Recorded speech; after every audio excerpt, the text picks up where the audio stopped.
कांग्रेस के हक में, क्योंकि कांग्रेस एक हिंदुस्तान में मैं समझता हूँ हर एक जगह में कोई भी मुल्क हो, किसान ही एक बैकबोन होती है और रीढ़ की हड्डी है। इकोनॉमिकली हिंदुस्तान को मजबूत कर सकती है। और आज जिस ढंग से किसान परेशान है, कई दिनों से वो सड़कों पे प्रदर्शन यहाँ पे कर रही है और भाजपा की सरकार जो तानाशाही की हुकूमत चलाना चाहती है, अनदेखी यहाँ पे की जा रही है। और सिर्फ किसान ही नहीं, किसान के साथ जो बाकी समुदाय के लोग यहाँ पे जुड़े हैं वो भी परेशान हैं।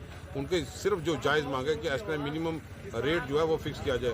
अगर भाजपा की सरकार वो मानती है तो लिखित रूप में उनसे बात करने में क्या दिक्कत यहाँ पे थी। मैं समझता हूँ कि ये हुकूमत जिस ढंग से तानाशाही के जरिए उनको दबाने का प्रयास करती है, कांग्रेस के कार्यकर्ता उनके समर्थन में यहाँ पे उतरे हैं कि इतनी देर होने के बाद कड़कती ठंड में भी वो लोग अभी भी धरना और प्रदर्शन उनका जारी है। उनके साथ बीवी हैं, औरतें, सब लोग वहाँ पे जमावड़ा करके यहाँ पे बैठे हैं। उनकी जायज़ मांग को फौरी तौर पे भाजपा की सरकार ध्यान में रखे और उनके हक में फैसला यहाँ पे कर पाए, ताकि किसान भी खुशहाल हो पाए और अपने रोज़ की रूटीन में वो काम कर पाए।